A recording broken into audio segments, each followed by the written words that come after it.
Վլադիմիր Պապն աչքի վիրահատությունից գոհ է։ Առանց վիրակապի մնալ դեռ չի կարելի, բայց նկատել է ջահել ժամանակվա պես սուր է տեսնում ձախ աչքը։ 85-ամյա Վլադիմիր Աբրահամյանի աչքն անվճար են վիրահատել Կապանի բժշկական կենտրոնում։ Առողջության համընդհանուր ապահովագրության շահառու է։ Ցեխի կուտորա անքթալ աշկես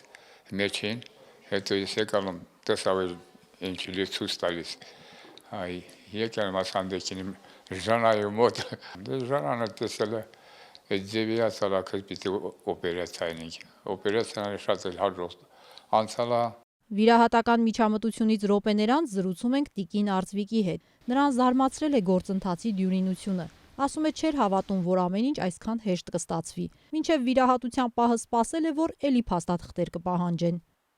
Չգիտեմ, կարծես թե արագ ստացվեց, շատ հետաքրքիր ստացվեց, դժվարություն չնկատեցի, չիմացա։ Իհարկե չէի կարողանա գումարով, բայց սա շատ ընթացքը լավ է ստացվում։ Շնորհակալություն բոլորից, բոլոր օղակներից։ Ակնաբույժի խոսքով 65 տարին լրացած անձանց դիմելիությունը մի քանի անգամ ավելացել է, իսկ վիրահատվողների թիվը բազմապատկվել։ Սուղ հնարավորություն ունեցողները մինչև այժմ հենց գումարի պատճառով են հետաձգել վիրահատությունն ու ապրել առանց տեսողության։ Բազմաթիվ հիվանդներ ունենք, որոնք հերթագրել ենք, եւ այնպիսի հիվանդներ են, որոնք որ նախկինում չէին կարող օգտվել արտոնյալ, ասենք, անվճար ծառայությունից, ու այս կառավարության այս որոշումը նրանց համար ուղղակի փրկություն էր, որտեղ նստած կույր սպասում էին, թե եւ որտեղից կարելի է միջոցներ հայթայթել, որպեսզի վիրահատվեն։ Հիմա բավականին հիվանդներ ունենք, որոնք պետք է հերթականությամբ վիրահատենք։ 2557 մարդ։ Սա առողջության համընդհանուր ապահովագրության շրջանակում հունվարին Կապանում բժշկական ծառայություններ ստացած քաղաքացիների թիվն է։ Առողջապահության նախարարության նոր ծրագրով Կապանի բժշկական կենտրոնում կատարված ամենաթանկ վիրահատությունն այս պահին կոնքազդրային հոդի էնդոպրոթեզավորումն է։ Այն ներառում է նաև պրոթեզը, վիրահատության արժեքը գերազանցում է 1 միլիոն դրամը։ Մոտ 2550 բուժառու է սպասարկվել Կապանի բժշկական կենտրոնի կողմից, որը իր մեջ ներառում է եւ պոլիկլինիկական այցերը եւ ընտանեկան բժիշկների խորհրդատվությունը, նեղ մասնագետների խորհրդատվությունը պոլիկլինիկական մակարդակում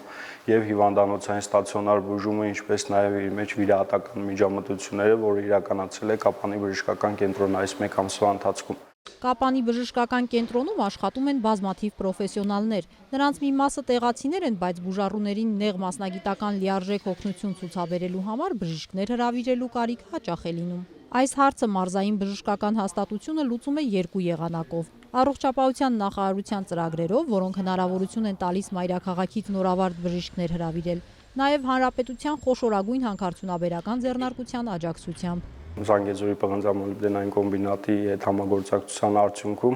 ծրագրերից մեկը նաև հարավիրյալ բժիշկներին հավելյալ վճար տրամադրելն է,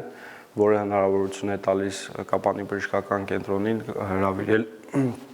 նեղ մասնագետներ եւ տեղում իրականացնել ավելի ծավալուն գործողություններ եւ թերապևտիկ կոնսերվատիվ բուժման տեսանկյունից եւ վիրահատական միջամտությունների տեսանկյունից։ Կապանում Զանգեզուրի պղնձամոլիբդենային կոմբինատի աջակցությամբ հրավիրված 10 բժիշկ է աշխատում։ Օրթոպեդ վնասվածքաբան Մաքսիմ Բադասյանը նրանցից մեկն է։ Նա ուրախությամբ է ցույց տալիս առանց որևէ վճարի վիրահատված տարեց կնոջ հետ վիրահատական առաջին քայլերը։ Վստահեցնում օգնության սպասողների թիվը փոքր չէ։ Հիմա կան պացիենտներ, ովքեր որ հերթագրված են, որոնց զննել եմ, առաջին զննումը կատարվել է 1-2 տարի առաջ եւ չեն վիրահատվել, այսինքն հետաձգվել է վիրահատությունը հենց այդ պատճառով, գումարի ֆինանսի պատճառով, իսկ հիմա արդեն այդ ծրագրի շրջանակներում հիվանդները կստանան համապատասխան բուժում։ Կապանի բժշկական կենտրոնում ծրագրի շահառու փոքրիկներ եւս կային։ Նրանց վիրահատական ծախսերն էլ կփոխհատուցի ապահովագրության հիմնադրամը։ Հիշեցնենք, որ առողջության համընդհանուր ապահովագրության շահառու են մինչև 18 տարեկանները 65-ից բարձր անձինք եւ նրանք, ում աշխատավարձը 200 000 եւ ավելի դրամ է։ Տիգրանուհի Բադալյան, Ռոբերտ Օհանջանյան, Սյունիք լուրեր։